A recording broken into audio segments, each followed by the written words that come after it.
हिंदू धर्म में तो इतना पर्दा है कि वाल्मीकि जी की रामायण अगर आप पढ़ेंगे तो उसमें यहां तक लिखा है कि रामचंद्र जी की पत्नी सीता का जब हरण हुआ और रावण लेके जब भागा तो हनुमान और लक्ष्मण जब तलाश करने के लिए गए तो सीता जी बड़ी चालाक थी, कहीं चप्पल फेंक गई, कहीं नथुनी फेंक गई, कहीं दुपट्टा फेंक गई, कहीं चप्पल फेंक गई, कहीं कड़ा फेंक गई।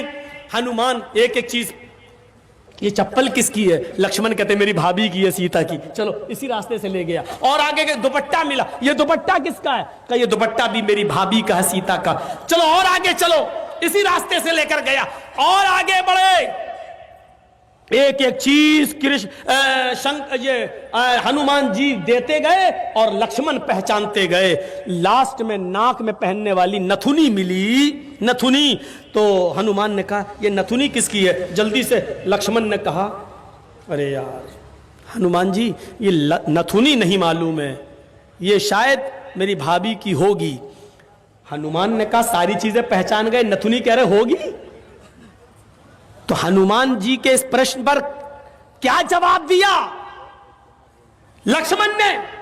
हनुमान जी ये नथुनी अगर मेरी भाभी की थी भी तो मेरी भाभी नाक में पहनती थी, इसलिए मैं नहीं पहचान पा रहा हूं, क्योंकि मैंने आज तक अपनी भाभी का चेहरा नहीं देखा। कहा क्यों? कह रहे वो मेरी भाई की पत्नी है सीता, मेरे भाई की राम की पत्नी है, मैं कौन होता हूं उसको देखने वाला, उस पर नजर डालने वाला, उसके चेहरे को देखने वाला। गौर करो, रामचंद्र जी के भाई लक्ष्मण ने अपनी सगी भाभी सीता जी का चेहरा नहीं देखा, देवर ने भाभी का चेहरा नहीं देखा। ये हिंदू धर्म की मनुष्य आज वाल्मीकि रामायण आज तक कह रही है, आज तक ये सबसे पुरानी रामायण है वाल्मीकि की, जो 2000 साल पहले लिखी गई है। आज तक उसके अंदर ये लिखा है कि राम के छोटे भाई लक्ष्मण ने सीता का चेहरा नहीं देखा। आज भी बहुत सी सभ्य समाज की स्त्रियां जब ट्रेनों में हिंदू की सफर करती हैं तो आप देखिए साड़ी पहनकर ऐसे लंबा घूंघट ऐसे मार लेती हैं, चेहरा नहीं खोलती हैं वो ट्रेनों में और बसों में। आज भी सभ्य समाज की उसी वाल्मीकि रामायण पर अमल करते हुए वो किसी को अपना चेहरा दिखाना गवारा नहीं करती। अल्लाह की मार ऐसी पड़ी, कल तक जो पर्दे का चेहरा छिपाने का मजाक उड़ाते थे, आज अल्लाह ने सबके चेहरे छिपवा दिए। छिपाओ, डालो मास्क अपने मुंह पर। बहुत बंदरियां बनी फिरती थी अमेरिकन, चुड़ैल जैसे मुंह ले भेजे। ये खूबसूरत होती थोड़ी है आपको जैसा लगता है। अगर बारिश हो जाए ना सड़क पर बाजारों में तो इनका सारा क्रीम और पाउडर धुल जाएगा, इनकी औलाद इनको नहीं पहचान पाएगी कि मेरी अम्मा कहां गई। आप जिनके पीछा कर रहे हैं ये तो लिपस्टिक और क्रीम और पाउडर से लगती है 60 साल। आपको यकीन बता, मेरे इलाके का वाकया बता रहा हूं मैं आपको। 60 साल की बुढ़िया ने पहन लिया बुर्का, और खूबसूरत बुर्का, डिस्को बुर्का, फूल उल चढ़े हुए। अब 60 साल की बुढ़ी बेचारी चल रही है, बुर्का देखकर एक नौजवान उसका पीछा करने लगा। इतना खूबसूरत बुर्का था वो, नौजवान उसका पीछा करने लगा, चलने लगा। इसने पीछे मुड़ के देखा कोई लड़का मेरा पीछा कर रहा है, और लड़का ये समझा कि धीरे धीरे चल रही है, शायद मेरी वजह से लाइन दे रही है। वो अपने बुढ़ापे की वजह से धीरे धीरे चल रही थी, कमजोरी की वजह से। लड़का समझा लाइन दे रही है। थोड़ी देर के बाद जब ये आगे पहुंचा, लड़का और औरत, वो बुढ़िया समझ गई कि ये कमीना मेरे पीछा कर रहा है, तो उसने नकाब खोल दिया। खूबसूरत नकाब, बोल बूढ़े लगे, नकाब खोल के कहती बेटा मेरा पीछा क्यों कर रहा है, मैं तो तेरी अम्मा की उम्र की हूं। कम बखत दो घंटे की मेरी मेहनत बेकार कर दी बुढ़ी ने, हमें क्या मालूम खोदा पहाड़ निकली चुईया। तो लड़के को भी गुस्सा आया, कहने लगा अरे अम्मा हम अपने लिए नहीं अपने अब्बा के लिए ढूंढ रहे थे। सोचा कुछ तो कह दूं इस बुढ़िया को, इस उम्र में तू इतना खूबसूरत बुर्का पहन के जा रही है, फूल सजे हुए। लड़का सोचने लगा जब बुर्का इतना खूबसूरत है तो बुर्के वाली कितनी खूबसूरत होगी, लगा उसका पीछा करते हैं। लक्ष्मण ने अपनी भाभी का चेहरा नहीं देखा। हर पढ़िए हदीस, अय अल्लाह के रसूल अराइतल हमवा या रसूल अल्लाह, अय अल्लाह के नबी देवर के बारे में आपका क्या ख्याल है? क्या मैं देवर से पर्दा करूं?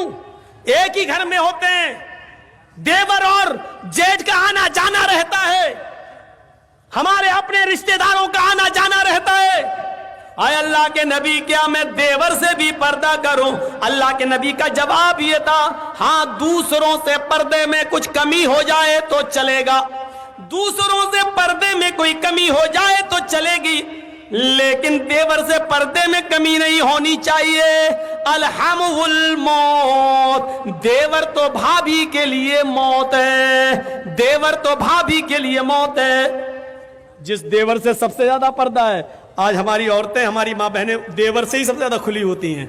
जो मजाक शौहर से भी नहीं करती वो देवर से कर लेती हैं। और एक हम हैं,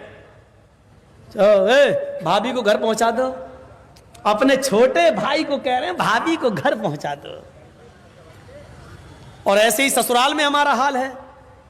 ससुर कह रहा है बेटा अपनी साली को जरा स्कूल छोड़े आओ। मामले दोनों तरफ से गड़बड़ हैं। हमने अपने भाई पर इतना भरोसा कर लिया। सऊदी अरब का वाकया सुने हो ना, जद्दा वाला। एक औरत बेचारी दर्द से कराह रही थी, दर्द से, और जद्दा के टैक्सी ड्राइवर बेचारा, उसको कोई कस्टमर नहीं मिला तो वो रुमाल मुंह पे डाल के लेटा हुआ था। जल्दी से औरत आई उसके पास, देखिए मुझे दर्द जे हो रहा है, बच्चे की पैदाइश की तकलीफ, जरा कोई करीब के हॉस्पिटल में लेके चलो, मुझे जल्दी से इलाज के लिए जाना है। ड्राइवर ने देखा, टैक्सी ड्राइवर ने, उसने कहा भाई औरत परेशान है, पेट बड़ा। उसने जल्दी से टैक्सी खोली, आओ बहन बैठो। उसने जल्दी से बिठाया और चल दिया। जद्दा के हॉस्पिटल में लेके पहुंचा और उसमें एंट्री होती है, तुम लेके आए हो? हाँ, लिख दिया।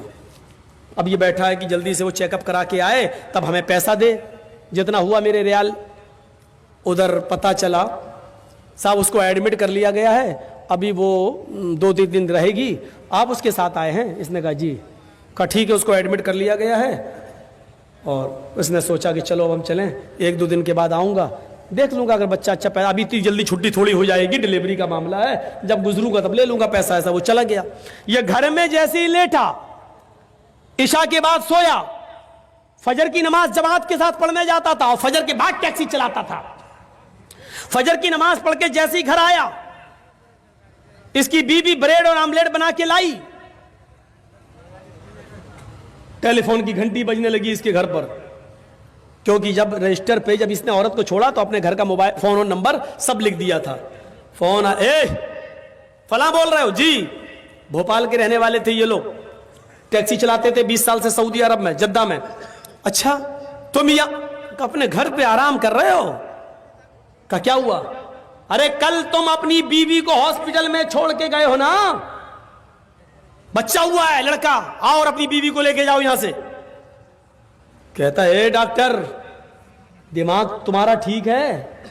बीवी? अच्छा हुआ ये फोन मैंने उठाया, कहीं मेरी बीवी ने उठाया हुआ होता तो कयामत आज ही आ गई होती। कहा आ रहे हो या मैं पुलिस भेजूं तुम्हारे घर? जिस औरत को यहां एडमिट कराने आए हो उसने कहा वही मेरा शौहर था जो यहां छोड़ के गया है। मैं आ रहा हूं, तेरा सत्यानाश जाए चुड़ैल डाइन।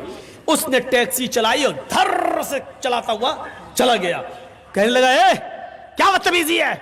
उसने कहा तुम मुझे छोड़ के चले गए, तुम्हें शर्म नहीं आई? मैं कितनी परेशान रही। रोना शुरू कर दिया। औरत के आंसुओं में भी बड़ी ताकत होती है। वो कहने लगा ये क्या बदतमीजी है?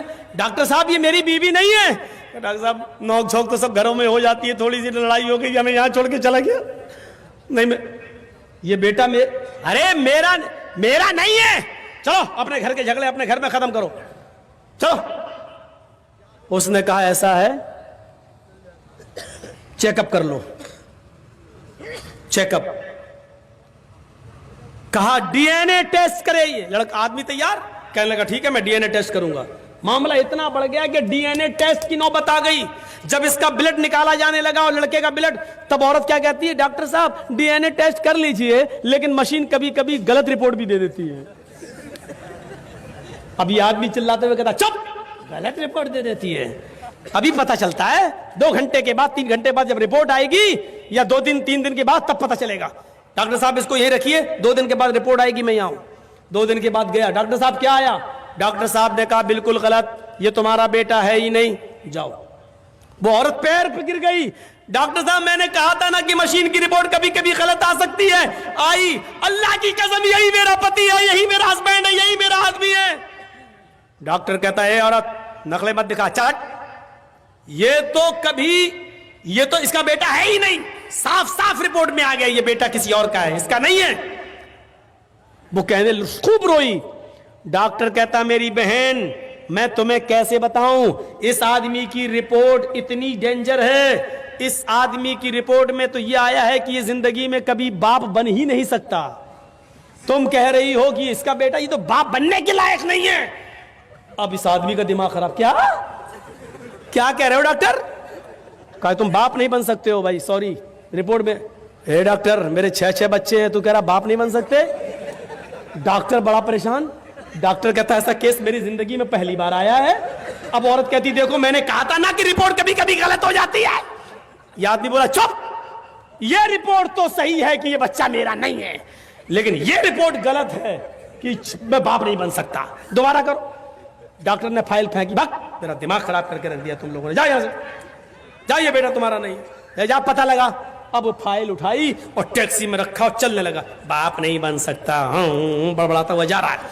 फिर सोचता है जमील साहब अगर ये रिपोर्ट सही है तो पता लगाओ ये खेत कौन जोत रहा है, ये बच्चे हैं किसके। सीधे घर में घुसा, टैक्सी लेके आया, मारी दरवाजे पे लात। बीवी कहती इतने गुस्से में दरवाजा खोला, उठाई चप्पल अपने पैर की 15-20 पहले मार दी। तुम तो रोज इज्जत करते थे, आज क्या हो गया तुम्हें? कस्टमर नहीं मिले, पैसेंजर नहीं मिले तो उसका गुस्सा मेरे ऊपर क्यों उतार रहे हो? कस्टमर का गुस्सा नहीं उतार रहा हूं, पहले ये बता कि ये 6 बच्चे किसके हैं। औरत कहती है आपको क्या हो गया? पूरी जिंदगी अमानतदारी के साथ में चली आपके साथ और आपने कभी हाथ नहीं उठाया और आज कहते हैं बच्चे किसके? फिर बता रही कि नहीं बता रही? तेरा झूठ छुप नहीं सकता, पता चल चुका है मुझे। ये मेरी रिपोर्ट कहती है कि मैं बाप नहीं बन सकता। ये बता कि बच्चे किसके? तो मारो नहीं, मैं बता रही हूं। कहा क्या? कहा गुस्सा ठंडा करो पहले। कहा वो तो हो ही जाएगा, पहले बता। कहा कि आप का भाई भी रहता है ना यहां, आप रात में टैक्सी चलाते हैं, दिन में वो रात में चलाता है। मतलब आप जब दिन में टैक्सी चलाते हैं तो वो रात में टैक्सी चलाकर घर में आ जाता है, फिर वो दिन भर घर में रहता है। और जब आप रात में घर पे आते हैं सोने के लिए तो वो रात में टैक्सी चलाने के लिए चला जाता है। आपकी ड्यूटी दिन की है, उसकी रात की है। मेरे शौहर गुस्सा मत होइए, ये बच्चे उसी के हैं, क्योंकि मुझे उम्मीद थी कि तुम बाप नहीं बन पाओगे। कहा कि यहां तेरा क्या, यहां तो सीधे गर्दन कटेगी तेरी, कत्ल। उसने उसी वक्त टिकट बनवाए और वापस भोपाल में आया और अपनी बीवी को तलाक दिया। और इद्दत गुजारने के बाद कहा छोटे भाई से, जब छोटे भाई ने ही मेरे पेट में छुरी भोंक दी और जब बच्चे ही तुम्हारे हैं तो बेहतर यह है कि तुम ही इस औरत को अपने निकाह में रखो, मैंने इसको तलाक दे दी है।